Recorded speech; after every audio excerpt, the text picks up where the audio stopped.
Valdosta police needs your help identifying a bank robber. And an Albany woman makes a big impact on one family. We'll have these and more in today's newscast. Your News Valdosta starts now.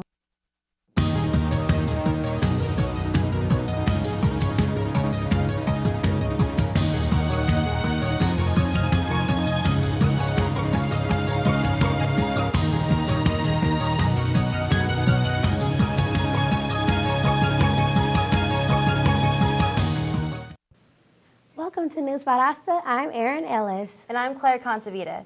Valdosta police are reporting that the BB&T Bank on North Ashley Street was robbed late Friday by an African-American man.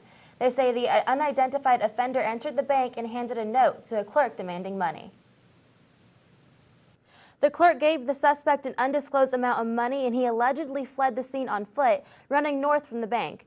No one was injured, and crime scene investigators from Valdosta Lowndes Regional Crime Laboratory responded and processed the scene. Those investigators have a photo of the man pulled from surveillance video, and tonight they want your help identifying him.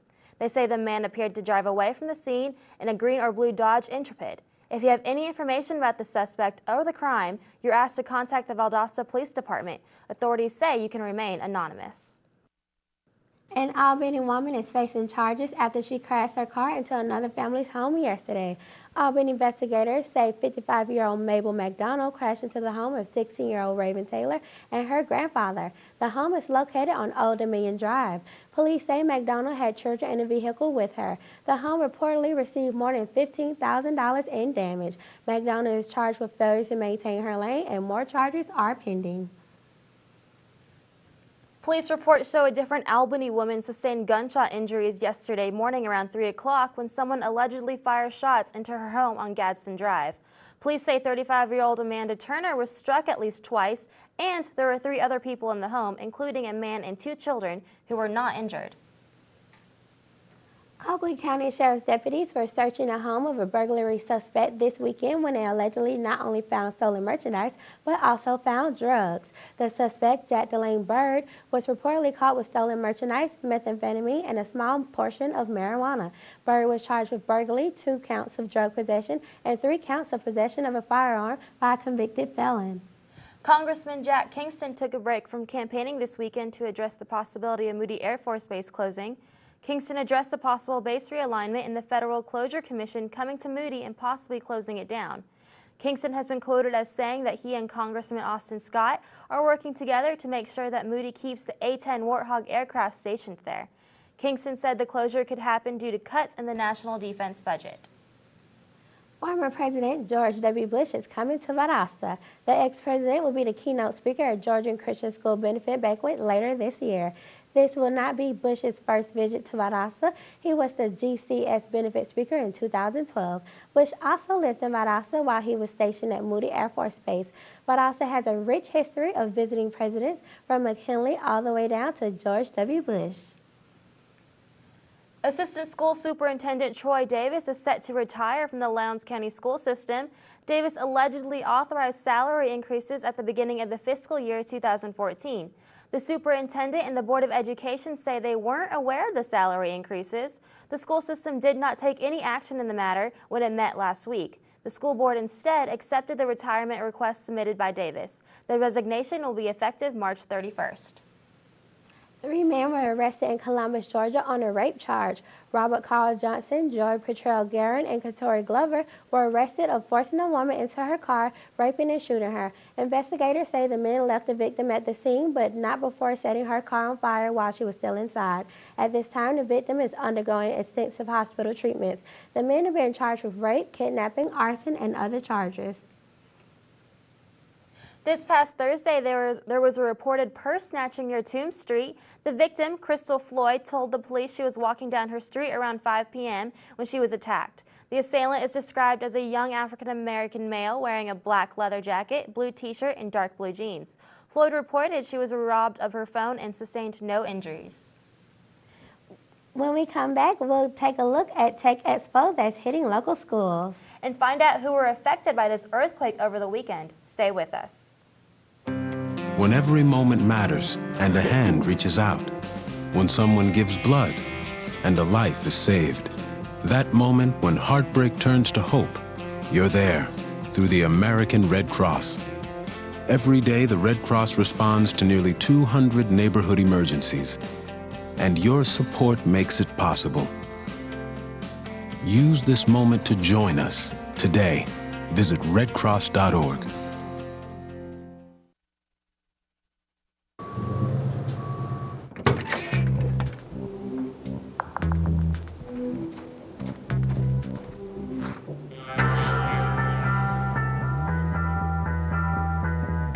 When you throw away money on wasted electricity, you're throwing away everything you could have bought with it. Saving energy saves you money. Learn more at energysavers.gov. Welcome back to News Valdosta. With the rapid increase in technology, we all must find ways to become more technologically savvy. Last Friday, the Lowndes County Board of Education held their 4th annual Loco Techno Expo at Pine Grove Elementary School. According to Al Roel, Director of Technology, there were 100 sessions conducted by fellow teachers in which they shared strategies amongst each other on how to implement technology in their classrooms successfully. Classes varied in content, whereas some introduced using iPad apps such as Siri to demonstrate lessons, and others instructed how to engage students using interactive videos on iMovie. Mr. Roel claimed that the expo has made positive impacts within their school system, which explains this being their 4th session. Thomasville's Georgia House District Representative Darlene Taylor is running for re-election as of this past Friday. She has served as the 173rd House District Representative for 2 terms and for over 30 years. She has focused on the state budget and is part of many committees such as Governmental Affairs Committee and the Health Subcommittee. Taylor is also the legislative whip. The next legislative session begins in January 2015. Yesterday morning, a mild earthquake struck western South Carolina. It was the 2nd in 2 days. Tremors were felt for hundreds of miles across Georgia and at least 12 other states. It was reported to be felt 180 miles from Rome, Georgia, and as well as in Atlanta, Albany, and Athens. The geological survey was registered at a 3.2. There were no initial reports of damage. The Leesburg family is struggling this morning and in need of your help. The Bell family is struggling to pay steep medical bills for their son, Corey Bell. Corey has been battling melanoma for about a year, and it has now spread to his brain. In support of Corey's medical bills, they are selling T-shirts to bring awareness to this cause. To purchase a T-shirt, visit teespring.com, Bell Melanoma. The University of Georgia campus in Tifton welcomes Chinese agricultural scientists at an invasive species and ecosystem health delegation. American and Chinese scientists are working together to find strategies to put an end to invasive species, which dominate both the U.S. and China. During the tour, the group inspected a Hahira farm, which is infested with Chinese tallow trees. In China, the tree thrives for many purposes. However, in the South, the tallow tree serves no purpose. Many of the invasive species discussed between China and the U.S. derive from Chinese exports and U.S. exports, so working together to solve this problem is important to both groups of scientists. It is time to get your boats out and hit the lake. South Georgians got to see the latest trends in boating during a boat show yesterday in the parking lot of Gander Mountain. Dozens of boats were on display for people to get close and personal with some transportation of the water. Organizers say that the nasty winter weather is over. People are looking forward to spring. The boat show has been a tradition for more than 30 years. Up next on News Valdosta, the weather might have us putting up our coats and taking out the light jackets. Stay tuned and learn more.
I got my MBA online at VSU. As a working mom who travels on business, I needed an MBA program that fit my schedule and allowed me to balance both my work and home life. VSU's Web MBA was perfect. I was able to spend time with my family in the evenings and then complete my assignments. My MBA is one of my greatest accomplishments. It was hard work, but I would do it again in a heartbeat. Don't wait. Start your MBA today. Welcome back to News Valdosta. Let's take a look at the weather with Allison Brooke. Allison, what should we expect? Thanks, Claire. It looks like things are going to start warming up here in Valdosta in the next few days. Today we're looking at a pleasant sunny day with a high of 74 degrees and no chance of rain. So be sure to go outside and enjoy this beautiful weather. Tonight will be chilly with a low of 50, so if you're heading out, be sure to grab a light jacket. There will be mostly clear skies and a 0% chance of rain, so it will be a great night for stargazing. Tomorrow will be a warm one with a high of 77 and a 20% chance of rain, so you might want to have an umbrella on hand just in case of scattered showers. The UV index today is a 6, so be sure to use sun protection if you plan to be outdoors for longer than 15 minutes. And the pollen count today is 7.1, and the predominant pollen in the area is from cedar, juniper, and oak. So if you have allergies, you may want to take some extra precautions. That's all for our weather. Now back to our anchors. Thanks, Allison. When we come back, Valdosta High School gears up for its annual basketball tournament, so stay with us.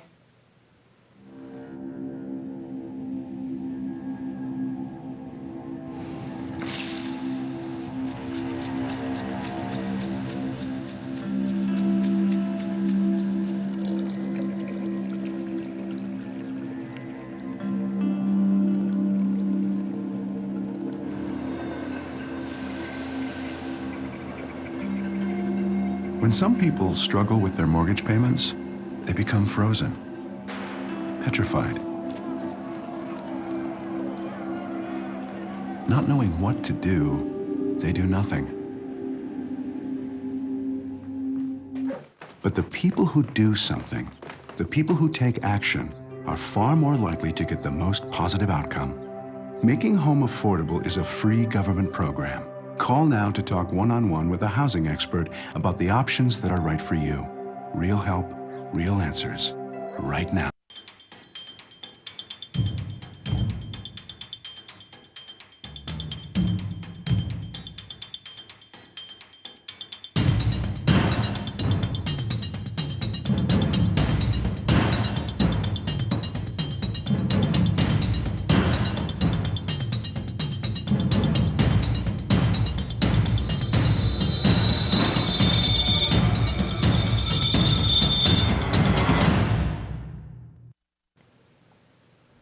Welcome back. Now let's check in with Zach Saxon at the sports desk to find out what happened this weekend. Zach?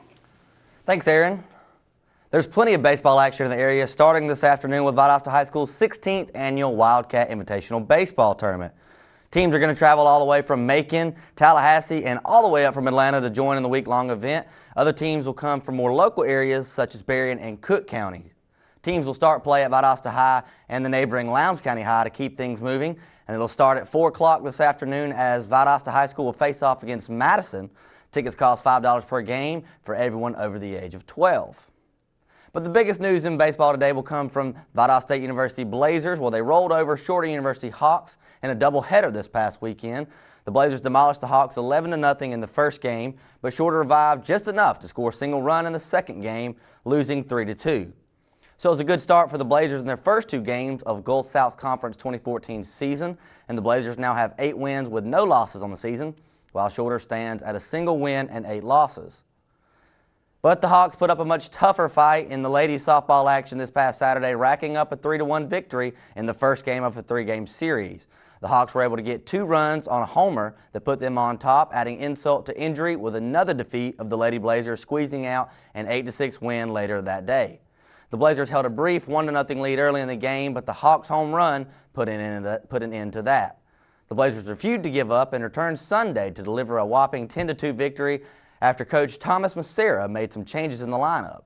The Blazers now stand at 1-2 in conference play and 9-5 overall, with Sunday's game marking the first conference loss for the Hawks, who are 2-1 in conference play and 6-6 altogether. But let's not forget about basketball as the season begins to wind down. The Blazers men's team was down but not out Saturday against Union as they came back from an 8-point deficit at the start of the second half to squeeze out a 66-63 victory in a home game at the PE complex. They did not take the lead until the last 3 minutes of the game, where Blazer coach Mike Helfer gave credit to the team for stopping some critical plays, making do-or-die free throws, and refusing to give up. The Blazers made 80% of their free throw shots and shot 33.8% from the field. The men Blazers are now 7-8 in conference play and 13-8 overall. The Lady Blazer basketball team will take on West Florida tonight in a makeup game that was rescheduled thanks to bad weather in January. And the Valdosta State women's team had a much tougher time in their basketball play this past Saturday against Union, as the Lady Blazers held a 26-24 lead well into the second half of that game before ending with a loss with a final score of 58-49. The Union Bulldogs were able to rally back for victory by holding the Blazers scoreless for a 10-minute stretch into the second half, and it looked like the Lady Blazers just wore out and ran out of steam. But let's hope that with a little rest, the women's basketball team can regain momentum as they travel to Pensacola, Florida to take on the West Florida Argonauts. And that'll finish it up for me with the best in sports. Aaron, back to you guys at the news desk. Thanks, Zach. We'll come back. Thanks, Zach. When we come back, we'll find out about what new program is drawing the crowd. So don't go away. We'll be right back.